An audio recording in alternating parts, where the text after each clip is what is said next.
for me, solos can really get into my head, and not in a good way. Like on those drummer freak out moments that we all have, because we all second guess ourselves. We're all our worst critics, and sometimes I don't have a problem soloing. Sometimes I have a problem actually starting the solo. Like, all right, I know what I want to do, but how do I start it?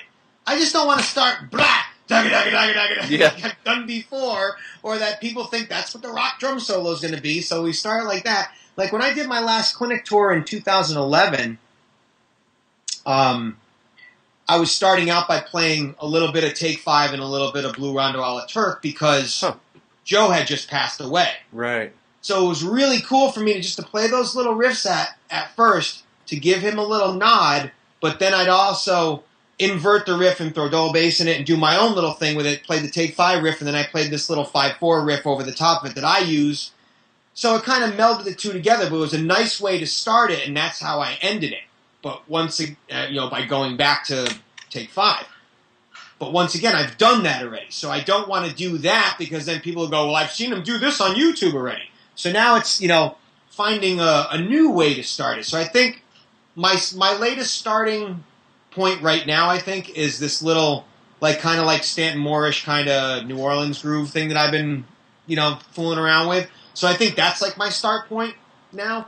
The thing is with my solos, because it's a solo, I try to, and I do play double bass in it, but I try to stay away from blast beats and things like that. I mean, I throw them in there here and there, but I do a lot of that in the music that I play already. So people are going to already know that I can do that. So I'm trying to use the solo vehicle to show other different things that I can do. That's why I always have some sort of samba feel in there. I always throw the samba in there because I love soloing over that ostinato, and it's showing things too. How to solo over an ostinato. Here's a perfect example.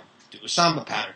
I try to throw in a little bit of jazz, and I offset that with some, footwork and stuff that kind of crosses over the two. There's a lot of cross-pollination in my solos too. Taking calypso riffs and, and I said in my DVD before, the whole metal-fying concept. Take a calypso pattern, play it on the ride cymbal over double bass or something. Just different kind of things. I do the samba thing, I do a little jazz, I do some multi-pedal stuff, I use the multi-hi-hat stuff. So I, try to cover all the bases. The stuff that people want to hear, I'll play a couple little maybe signature parts of some of my songs that people might recognize or something, just as segues. Because there's a little thing that I always use as a segue, which is this little kind of shuffle, two-handed ride shuffle thing that I stole from Rod Morgenstein years ago. But it also happens to be the beginning to one of our songs off an album of 2 or 3 albums ago. So it works as a cool little segue part, but then people recognize it. Oh, that's the drum part for Failure of the Devout. Well, that's the intro to it, yes, but so stuff like that. When you're improvising a solo, do you think of that solo as being sort of in a linear form? In other words, you just sort of start something and let it evolve into different things, or do you try to establish a motif that you then develop throughout the solo? It's a little bit of both. I have certain motifs that I'll go back through the solo that weave the solo together. Something maybe fill patterns, maybe something I played that I'll go back to. It's we went back to it again. Well, yeah, because I'm going back because now I'm thinking, where am I going next? Or I have a skeleton all the time. I have a skeleton that sometimes I'll even write down on my snare drum of 6 or 7 things that I want to do in the solo. And I have my little, cheat sheets for it. Double stroke, double bass, which means I'm going to play double strokes with double bass and solo over the top.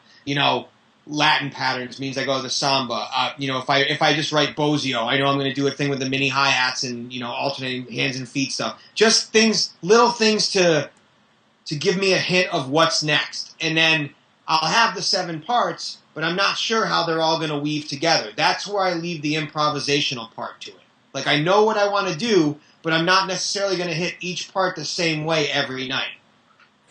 It's good to have those guideposts, isn't it? Because it is possible, just like any other aspect of your life, to have that brain freeze moment where I don't know where to go, you know. So Yep. if you have those little tricks up your sleeve, like you Yeah. said, Baggio, okay, let's do that, Yep. you know. And it happens to me constantly too. And rolling through my head is like, oh my god, did that sound as bad as I thought it just sounded? I hope not. You know, it's like what? Even like you're just, what am I doing? I gotta just.